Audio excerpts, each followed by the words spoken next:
오늘 우리가 읽은 요한일서의 저자인 사도 요한에 대해 다음과 같은 일화가 있습니다.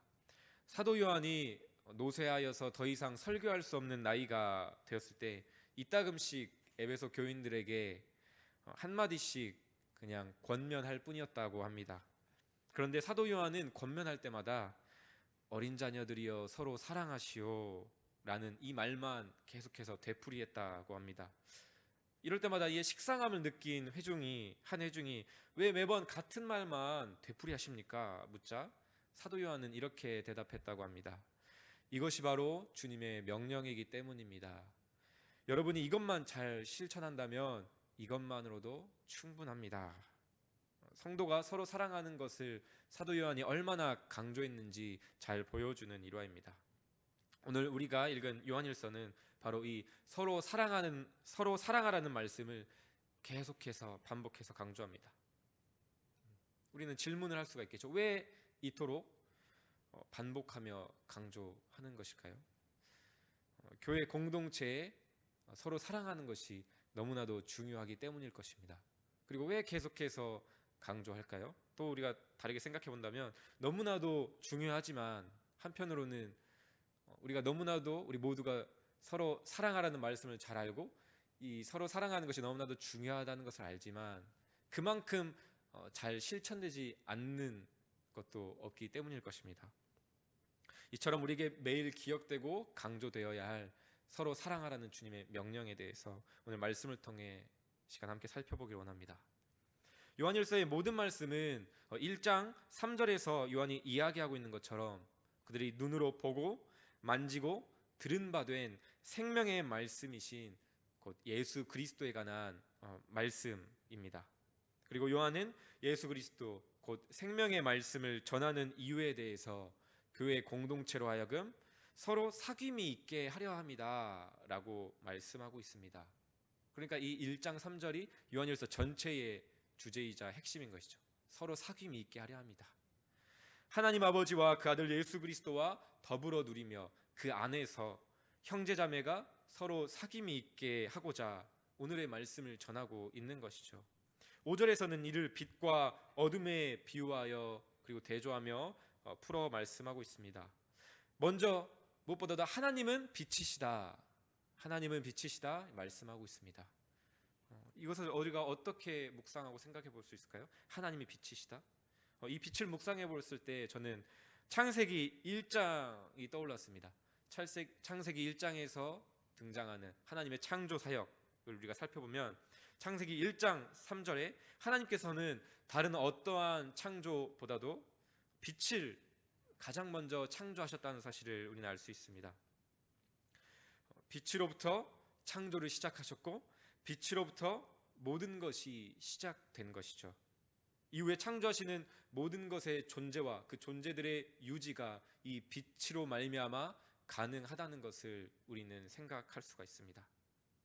이를 생각해 볼 때에 우리는 우리가 행하는 모든 선과 우리가 행하는 모든 일들, 서로를 사랑하는 이 모든 사랑하는 일들은 우리의 빛이신 예수 그리스도로부터 시작되며 예수 그리스도로부터 받은 그 사랑으로 말미암아 생겨나서 우리가 사랑할 수 있다는 것을 생각해 볼 수가 있습니다.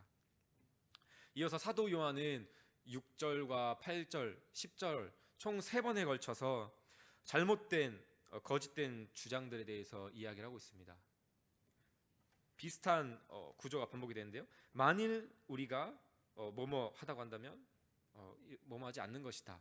이 구조가 계속해서 반복되죠. 먼저 6절을 살펴보면 6절에서 만일 우리가 하나님과 사귐이 있다 하고 어둠에 행하면 거짓말을 하고 진리를 행하지 않는 것이다 말씀하고 있습니다.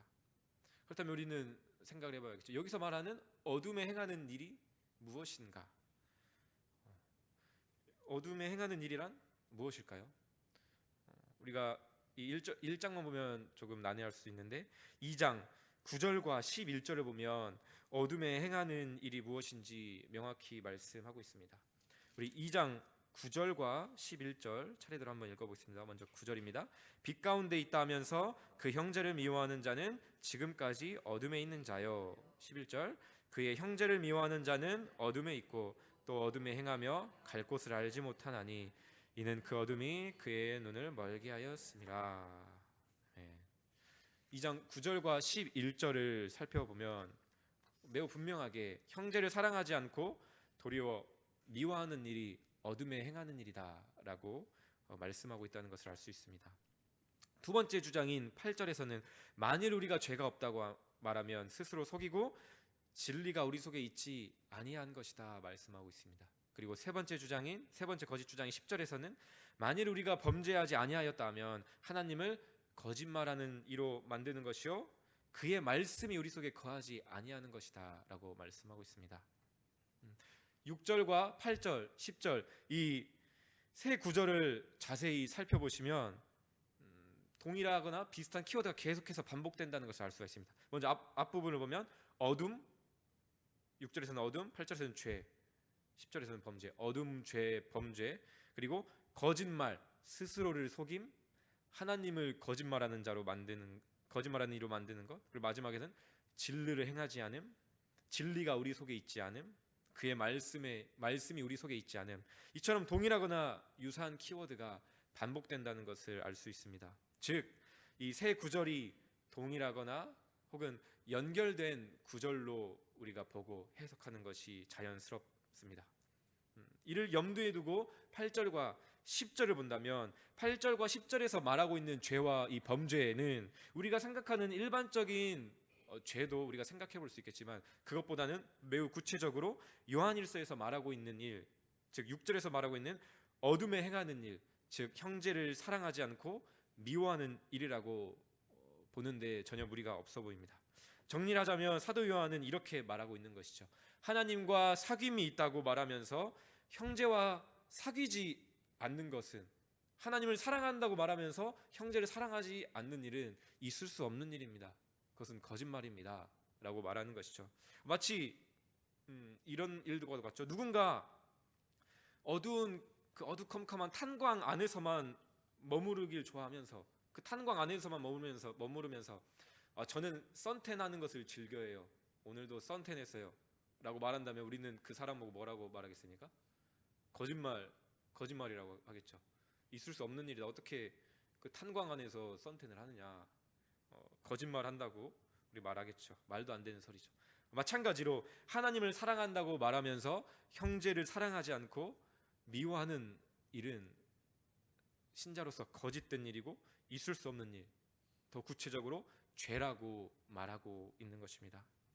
하지만 우리의 신앙생활과 우리의 현실을 보면 성경에서 있을 수 없는 일이다, 거짓이다 라고 하는 이 말씀하고 있는 이 형제를 사랑하지 않고 미워하는 우리의 많은 모습들을 수도 없이 발견합니다. 우리의 사랑은 어떠한가요?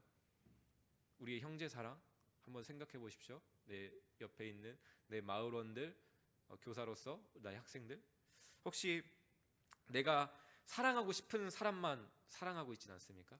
내가 사랑할 수 있는 사람만을 사랑하지 않습니까? 아니면 내가 마을장이니까, 내가 교사니까 사랑해야만 해서 사랑하고 있지는 않습니까? 우리는 그렇게 내가 사랑하고 싶어하고 사랑할 수 있는 그런 사람들만 사랑하며 나는 형제자매를 사랑하고 있어요 라고 말하며 스스로를 속이고 있을지도 모릅니다. 사랑하기 힘든 사람, 사랑하고 싶지 않은, 아니 사랑하기 싫은 사람이 여전히 있지만 우리는 이렇게 생각할 수 있죠.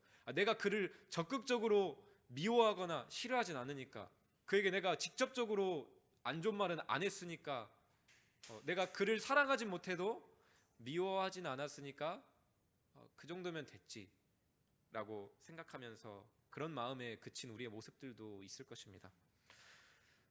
저라고 다를까요? 저도 사랑하기 쉬운 성도님들이 있고, 뭐 사랑하기 쉽다기보다는 사랑하는 게 더 자연스럽고 편한 성도님들이 있고, 또 사랑하기 어려운 성도님들이 있습니다. 어떤 성도님들이 사랑하기 쉬울까요? 오늘 말씀에 은혜 받았어요. 칭찬하시거나 위로와 격려를 건네주신 그런 성도님들이 더 마음이 가겠죠. 더 사랑하기가 쉽겠죠. 그리고 뭐 명절 때 우리 황인수 성도님 같이 또 여러 성도님들 뭐 과일이나 먹을 것으로 챙겨주시면 누군가 나를 챙겨준다는 걸 사랑받고 있다는 걸 느끼니까 나도 그 사람에게 사랑하기가 쉬워지겠죠. 좀 여러분들도 마찬가지라고 생각합니다.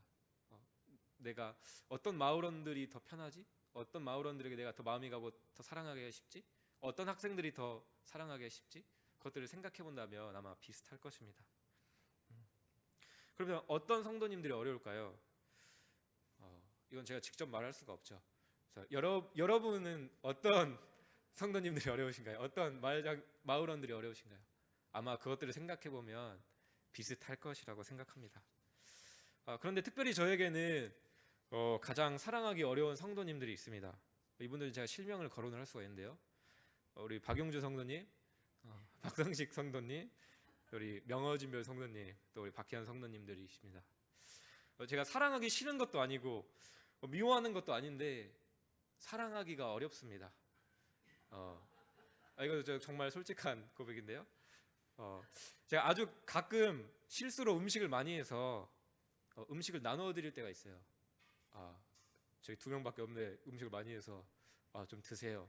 그리고 또 누가 선물로 막 많이 시켜줬는데 도저히 먹을 수가 없어서 처리하는 건 아닌데 사랑하니까 드리는 건데 그 정도가 과연 정말 깊은 사랑일까? 그것도 물론 사랑해서 한 거지만 바쁘실 때 일을 도와드리거나 대신 해드리는 경우가 있긴 하지만 정말 그게 정말 하나님께서 정말 우리에게 원하시는 그 서로를 사랑하는 그 깊은 사랑일까? 라는 것에는 계속 아쉬움과 뭔가 더 도전하고 싶은 마음들이 있습니다. 정말 그런 경우가 가끔 있을 뿐이지 깊은 사랑으로는 쉽게 나아가지 못하는 모습들이 있는 것 같습니다. 그것을 제외하고는 사랑하기 어려운 이유들이 더 많죠. 나이 차이, 또 관계와 위치가 있고요. 아무리 우리 교연법에서 수직적인 제도가 아니라 수평적이다, 수평적이고 연립한다라고 하지만 또 우리 유교 문화권에서 우리나라의 문화 정서에서는 또 그런 어려움들이 있죠. 그리고 여러 가지 조건들과 상황들이 사랑하기 어렵게 만든다라고 생각하면서 스스로를 합리화시키는 것 같습니다. 뭔가 말 한마디, 행동 하나하나를 하려고 해도 뭔가 조심스럽고 또 나이가 더 적은 자니까 내가 이 말을 하면 어떻게 생각하실까? 주제 넘는다고 생각하시지는 않을까? 이런 것들이 많이 자유로웠지만 여전히 있는 것이 사실입니다. 아무튼 많이 어렵습니다. 그런데 제가 그렇다고 해서 사랑하기 싫거나 미워하는 것이 아니라 저 더 사랑하고 싶기 때문에 이렇게 온 교회 앞에서 말할 수 있는 것이죠. 정말 문제가 있었으면 입 밖에도 꺼내지 않았겠죠. 근데 너무나도 사랑하기 때문에 더 사랑하고 싶어서 여러분들에게 말씀드리는 것입니다. 그래서 스스로를 합리시키며 내 사역도 내 삶도 바쁘니까 이 성도님들에게 무관심할 때가 참 많았던 것 같습니다. 그러나 오늘 말씀을 비추어 이런 저의 모습을 살펴볼 때 이 모든 일들이 하나님께서 그리스도 안에서 맺어주신 우리 형제자매를 사랑하지 않는 이 모든 일들이 죄다, 범죄다라는 것을 분명하게 깨닫습니다. 이 말은 하나님을 사랑하지 않는 것과도 같은 말이고 어둠에 행하는 일이고 범죄라고 오늘 말씀을 통해 분명히 우리에게 깨닫게 하여 주시는 것이죠. 하지만 우리가 형제를 사랑하지 않는 것이 죄라는 것을 깨닫고 정말 우리가 절망 가운데 빠지고 비참하지 않을 수 있는 이유는 오늘 7절과 9절 말씀에서 이 말씀을 통해 우리에게 하나님께서 소망과 기쁨을 주시기 때문입니다. 9절 말씀만 살펴보면 내가 나의 형제자매를 사랑하지 않았던 죄를 자백하면 그는 미쁘시고 의로우사 우리 죄를 사하시며 우리를 모든 불의에서 깨끗하게 하실 것이라고 말씀하는 이 말씀이 저에게는 큰 위로와 소망이 됩니다. 여기서 너무나도 중요한 사실이 있습니다. 여기서 깨끗하게 하실 것이요 라는 이 말씀의 동사의 그 의미를 살펴보면 현재 진행형인데요. 이 현재 진행형은 지속적으로 반복적으로 그 의미를 가지고 있습니다. 그래서 지속적으로 반복적으로 우리가 형제를 사랑하지 않는 죄를 자백할 때마다 계속해서 하나님께서 깨끗하게 씻어 주신다는 말씀입니다. 이 말이 너무나도 우리에게 위로가 되죠. 왜냐하면 우리는 너무나도 자주 형제를 미워하고 사랑하지 못하기 때문입니다. 만일 한 번만 우리의 자백을 들어주시고 용서해 주신다고 한다면 우리는 죽기 직전에나 할 것 같습니다. 그런데 너무나도 그 은혜로운 말씀이 우리에게 주어지고 있지 않습니까? 우리가 형제를 얼마나 많이 사랑하지 못했고 얼마나 미워했든지 간에 그 횟수와는 상관없이 몇 번이고 그 죄를 우리가 하나님 앞에 나아가 자백하기만 한다면 우리를 몇 번이고 깨끗하게 해주실 것이라는 이 말씀이 오늘 이 아침 우리에게 복된 소식이 되기를 주님의 이름으로 축복합니다. 주님, 제가 다시 왔습니다. 주님, 또 이 문제로 제가 그 문제로 주님 앞에 나아왔습니다. 그러나 나아올 때마다 이 죄를 자백할 때마다 이 죄를 깨끗하게 계속해서 깨끗하게 해주시는 미쁘시고 의로우신 예수 그리스도 이름을 의지하여 다시 한번 자백하오니 좀 용서해 주세요. 그리고 사랑의 자리로 나아갈 수 있도록 인도해 주세요. 이 기도가 우리에게 있어야 될 줄로 믿습니다. 우리가 또 한 가지 잊지 말아야 될 것은 형제를 사랑하지 못하는 우리를 하나님께서 계속해서 깨끗하게 하시는 목적이 무엇인지를 우리는 생각해야 됩니다. 그냥 계속해서 우리 나 용서해 주셔서 그 용서로만 만족하는 것이 아니라 왜 계속해서 깨끗하게 하시는가? 하나님의 그 의도를 생각을 해야겠죠.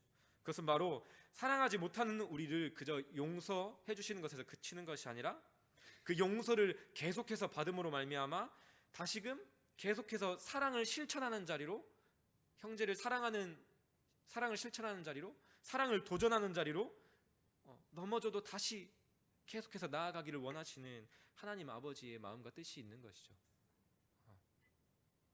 오늘 이 말씀을 듣고 또 가자마자 스트레스 받게 하는 힘들게 하는 마을원들이나 우리 학생들이 있다고 할지라도 다시금 우리의 죄를 자백할 때 용서해 주시는 그 이유는 사랑하기를 실패했어도 나의 사랑을 입고 나의 용서를 입고 다시 한번 그 사랑의 자리로 나아가라.